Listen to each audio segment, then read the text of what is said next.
Hey there! Let's learn a new word together. Before you start, please hit the like button if you enjoy our content and subscribe to this channel if you're learning English. Stay up to the end of this video and you'll learn a fun fact about the English language. Let's begin. Outrage. Outrage means arouse outrage in. For example, he was outraged at this attempt to take his victory away from him.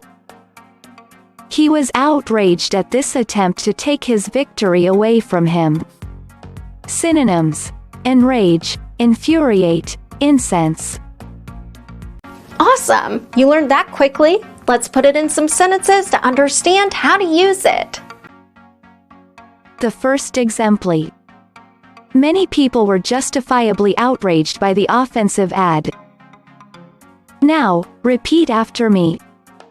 Many people were justifiably outraged by the offensive ad.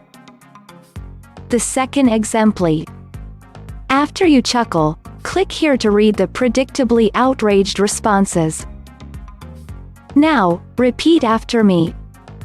After you chuckle, click here to read the predictably outraged responses. The third exemplar. Consumer advocacy groups are predictably outraged and are calling for fee caps. Now, repeat after me. Consumer advocacy groups are predictably outraged and are calling for fee caps.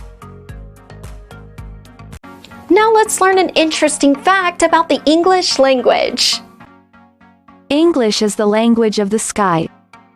All pilots must identify themselves in English during international flights. Likewise, all air traffic controllers at international airports must be able to communicate with the pilots in English. Thank you so much for watching this video up to the very end. If you're not yet subscribed to our channel, hit the subscribe button below. If you're new to our channel, the links to our most popular playlists are below in the description. We've prepared playlists for different levels of English, and they're good for different goals that you might have. Maybe you want to take an exam, or maybe you want to improve your fluency. So check them out and see you very soon. Bye-bye.